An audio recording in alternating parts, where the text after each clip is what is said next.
ಮಂದಿಗೆಲ್ಲ ಏನ್ ಹೊಂಚಿರ್ತಂದ್ರು ಹಣ ಗಳಿಕೆ, ಮುಳುಗುಂಡಿರೋರಿಗೆ ಏನ್ ಹೊಂಚಿದ್ರು ಮಠ ಮಾನ್ಯಗಳಿಗೆ ಹೋಗಿ ಒಂದೆರಡು ನನ್ನ ತೊದಲುಗಳನ್ನು ಹೇಳುವುದು, ನಾನು ಉದ್ಧಾರ ಆಗ್ತೀನಿ ನಿಮ್ಮೆಲ್ಲರ ನೋಡಿ, ಹೊಸ ಮುಖಗಳನ್ನು ನೋಡಿ, ಅವರಿಂದ ಏನಾದ್ರೂ ಕಲಿಬಹುದಲ್ಲ. ಇಲ್ಲೆಷ್ಟೋ ಅನೇಕ ಜನ ಪರಿಚಯ ಆಗ್ತದೆ ಅನ್ನುವಂತ ಮಾತನ್ನ ಹೇಳಿ ಇವತ್ತು ನನಗೆ 2 ನಿಮಿಷಕ್ಕೆ ನಾನು ಹೆಚ್ಚಿಗೆ ತೋಣಿ ಕ್ಷಮೆ ಇರಲಿ ಅಪ್ಪವರ ಪಾದಕ್ಕೆ, ನನ್ನ ತೊದಲಿನ ಅಮ್ಮವರ ಪಾದಕ್ಕೆ ಮತ್ತು ಅಪ್ಪವರ ಪಾದಕ್ಕೆ ಅರ್ಪಿಸಿ ಮತ್ತೆ ಮತ್ತೆ ನಾವು ಕೂಡಬೇಕು. ಈ ಸತ್ಸಂಗದಲ್ಲಿ ಕೂಡಿದಾಗ ಮಾತ್ರ ನನ್ನ ಜೀವನ ಪಾವನ ಆಗ್ತದೆ. ನೋಡ್ರಿ, ಲೋಕದೊಂದು ನೀವೇ ಕಿತ್ತುವಿರಿ, ನಿಮ್ಮ ನಿಮ್ಮ ಮನವ ಸಂತೈಸಿಕೊಳ್ಳಿ, ನಿಮ್ಮ ತನವ ಸಂತೈಸಿಕೊಳ್ಳಿ, ನೆರೆಮನೆಯ ದುಃಖಕ್ಕೆ ಆಳುವವರ ವೆಚ್ಚ ಕೂಡಲ ಸಂಗಮ ದೇವ. ಇದು ಒಂದು ಮಾತ ಕಲಿಬೇಕಾರ ಬಾಬಾ ಸಾಹೇಬ್ ಅಂಬೇಡ್ಕರ್ ಸಂವಿಧಾನ ಪ್ರತಿನಿತ್ಯ ನಮ್ಮ ಮನೆಯಲ್ಲಿ ಜಯಂಕಾರ ಬರುತ್ತದೆ. ಪ್ರಿಯಾಂಬಲ್ ಆಫ್ ದ ಕಾನ್ಸ್ಟಿಟ್ಯೂಷನ್ ಅದು ಬೇಕು.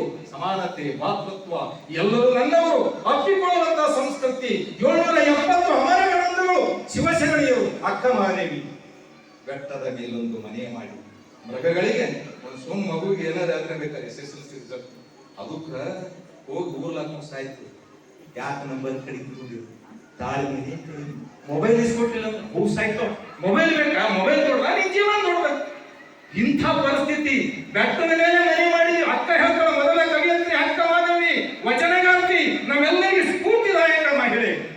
ಅಕ್ಕ ಹೇಳ್ತಾಳೆ ಇದೊಂದು ವಚನ ಹೇಳಿ, ಬೆಟ್ಟದ ಮೇಲೊಂದು ಮನೆ ಮಾಡಿ ಮೃಗಗಳಿಗೆ ಅಂಜಿದರಂತೆಯ, ಸಮುದ್ರದ ದಂಡೆಯಲ್ಲೊಂದು ಮನೆ ಮಾಡಿ ನೊರೆ ತೊರೆಗಳಿಗೆ ಅಂಜಿದರಂತೆಯ, ಸಂಖ್ಯೆಯೊಳಗೊಂದು ಮನೆ ಮಾಡಿ ಶಬ್ದಕ್ಕೆ ನಾಚಿದರಂತೆಯ. ಲೋಕದೊಳಗ ಹುಟ್ಟಿರದ ಬಳಿಕ ಸ್ತುತಿ ನಿಂದೆಗಳು ಬಂದರು, ಮನದಲ್ಲಿ ಕೋಪವ ತಾಳದೆ ಸಮಾಧಾನಿಯಾಗಿರಬೇಕು. ಈ ಅಕ್ಕನ ವಚನ ಸಮಾಧಾನ ನಮ್ಮ ಪ್ರತಿಯೊಬ್ಬರಲ್ಲಿ ಬಂದಿದ್ದೆ ಆದರೆ ಖಂಡಿತ ಅಗಾಧವಾದಂತ ಬದಲಾವಣೆ ಆಗ್ತದೆ. ನಮ್ಮ ಕುಟುಂಬಗಳು ಸುಧಾರಣೆ ಆಗ್ತವ, ನಮ್ಮ ಕುಟುಂಬಗಳು, ಊರುಗಳು, ದೇಶ, ರಾಜ್ಯ ಅಭಿವೃದ್ಧಿ ಆಗ್ತದೆ ಅನ್ನುವಂತ ಮಾತನ್ನ ಹೇಳಿ ಈ ಅಧ್ಯಾತ್ಮದ ಮಾರ್ಗದಲ್ಲಿ ನನ್ನನ್ನು ನಾನು ತೊಡಗಿಸಿಕೊಂಡು, ನೀವೆಲ್ಲರೂ ತೊಡಗಿಸಿಕೊಂಡು ಈ ಕೋಣಾ ಗ್ರಾಮದ ಇತಿಹಾಸವನ್ನ ಮತ್ತೆ ಉನ್ನತ ಮಟ್ಟಕ್ಕೆ ಏರಿಸೋಣ. ನಾನಂತೂ ಸಿದ್ಧನಿದ್ದೀನಿ.